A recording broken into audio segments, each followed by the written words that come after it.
Good morning. This is KELOLAND on the go with all you need to know in news and weather as you start your day. Our KELOLAND Pet Food Drive is going on right now outside of our studio in downtown Sioux Falls. KELOLAND's Ariana Schumacher joins us now with what kind of food you should bring. Good morning, Ariana. Well, good morning, guys. We are collecting donations for the Sioux Falls Area Humane Society. The Humane Society prefers Purina dog, puppy, and cat chow. For kittens, the shelter prefers Purina Healthy Kitten Formula. We'll be collecting pet food until 2 o'clock this afternoon at our studio in downtown Sioux Falls. If you missed today's drive, you can also drop off your donations at any Lewis location in Sioux Falls, Saturday through Monday. Reporting in downtown Sioux Falls, Ariana Schumacher, KELOLAND News. Thank you, Ariana. The Sioux Falls Public High Schools are competing for a prize while also giving back to the community. Shields in Sioux Falls is collecting non-perishable food items in the names of Jefferson, Lincoln, Roosevelt, and Washington high schools. So whatever school donates the most weight in food, we will present a $5,000 check at halftime at their President's Bowl game. I think just the accomplishment of winning and knowing that we supported the most would also feel really good. The food items will go to Feeding South Dakota. Donations can be dropped off at Shields between now and next Thursday. Things are off to a busy start at the South Dakota State Fair. This year, there are some exciting new things to see across the South Dakota State Fairgrounds, specifically as you get close to the Midway. There you'll find a live mural painter, a new outdoor kids play area, and of course, new entertainment and live music on the free stage. Right here, over here at the backyard, you know, we can hear people having fun over in that, and they're certainly just enjoying themselves and excited to have a good time at the fair. The State Fair continues today and goes through Monday.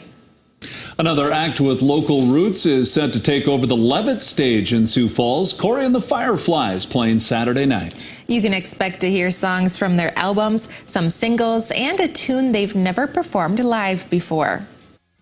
We do expect a big crowd, and we're hoping that everybody will be kind to one another and come and really enjoy this great evening. The show is free. The lawn opens at 6:30 with music starting at 7. Now let's get a check of our forecast with meteorologist Scott Munt. Good morning, Scott. All right, good morning, Lauren. Good morning, everybody. We are looking at a warm day today. Temperatures in the 80s and 90s.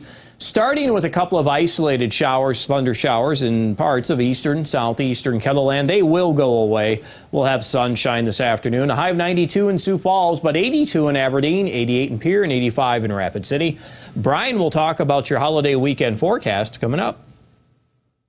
Thank you, Scott.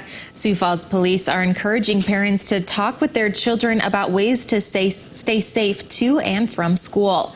Thursday, the school district sent out a report of a man in a red truck who asked 2 students if they wanted a ride after getting off the bus on the north side of the city. School resource officer Jason Larson recommends students walk in groups, plan routes with their parents, and report anything strange to a trusted adult.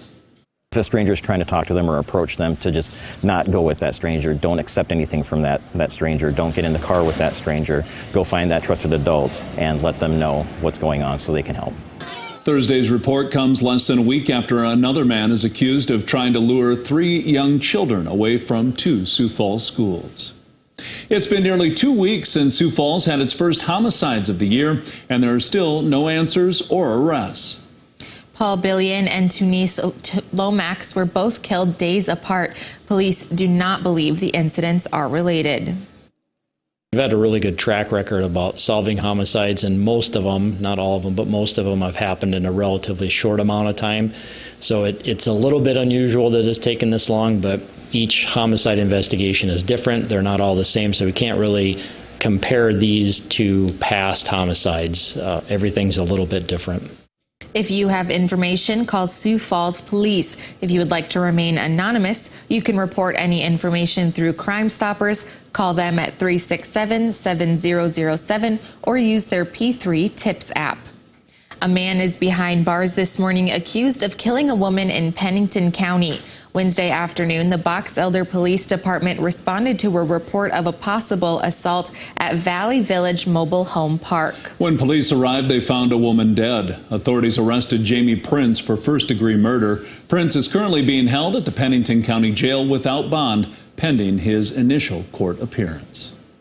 That is a look at some of our top stories. Now let's get one last look at your weather with meteorologist Brian Karstens. Brian? All right, Futurecast it is. We're looking at those showers and thunder showers in the southeast, basically drifting into Iowa and a little bit of Minnesota. Again, this frontal system is moisture starved, does not have a lot of good ingredients for the depth of moisture that we would typically be looking for as we get into early September. But the end result here is still a pretty warm afternoon. Sioux Falls, we're projecting a high of 92. Hourly numbers still in the 80s at 3 o'clock into central South Dakota. The far north will get the cooling, of course, a little faster pacing today, and that should lead to some cooler temperatures tonight. We're probably down in the upper 40s in Watertown. Sioux Falls area, a lot of 50s. So tomorrow we're ushering in 70s in eastern Ketherland, and take advantage of that if you like to cool down, because we're going to start to warm back up as we turn the page toward next week, and already Labor Day is going to be plenty above normal here. 94 today in Yankton, 92 our high temperature in Valentine. Still no mention of organized rain. These fronts, there's just nothing really to shake up the weather too much. Over the course of that forecast, 81 on Sunday, 87 Monday, moderating to 90 on Tuesday. Aberdeen will also be close to 90 much of next week, so it's above normal. And that big ridge of high pressure starting to break down across the west probably after day 7. And then at that point, at some turn there, we'll end up producing at least some different weather. But it's kind of a status quo scenario for Pierre. 94 Monday, Labor Day looks hot, 95 on Tuesday. Keep in mind, too, with all these 90s in the Black Hills, vegetation's drying out, grassland fire danger index going up. Keep that in mind as you're out enjoying the wilderness this weekend. More details online at ketherland.com.